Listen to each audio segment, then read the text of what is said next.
Ate Sara, oh. Para buyag Ate Sara kung naalang ka diri alsaha abot og para buyag bugat kay si Ate Sara murag bato.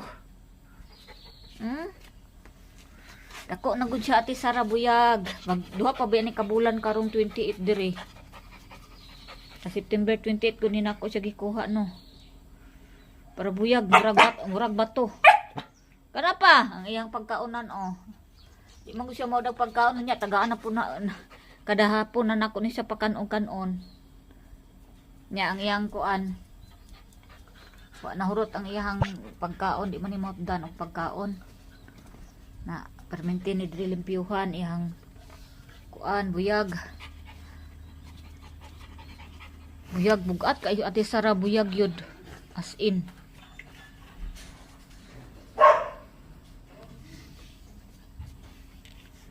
Kung imo lagi ning kuguson tag na kay oras Ate Sara anhi diri Ate Sara laag-laag o kay imo lagi ning kuguson Ate Sara ambot.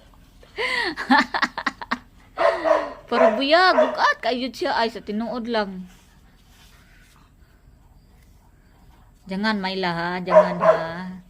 Masuko na si Milo nimo magpagdugo-dugo na po ng tiil nimo paakon kang Milo. Naong mo. Pugi na kay among Milo, oh. Handsome na kay ng Milo ni Mami, oh. Pugi. Kaya ang ilahang kuan, shampoo. Mauni ilang shampoo, oh. Mauni ilang shampoo. Coconut. Nagpalit kuan ni duha. Pwede po sa iring og kuan.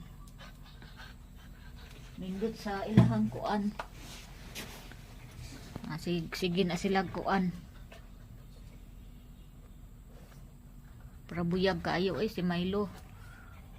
Wala katunga si Mayla sa kabugaton. Ako maglisod na jud kog awhat ni Milo.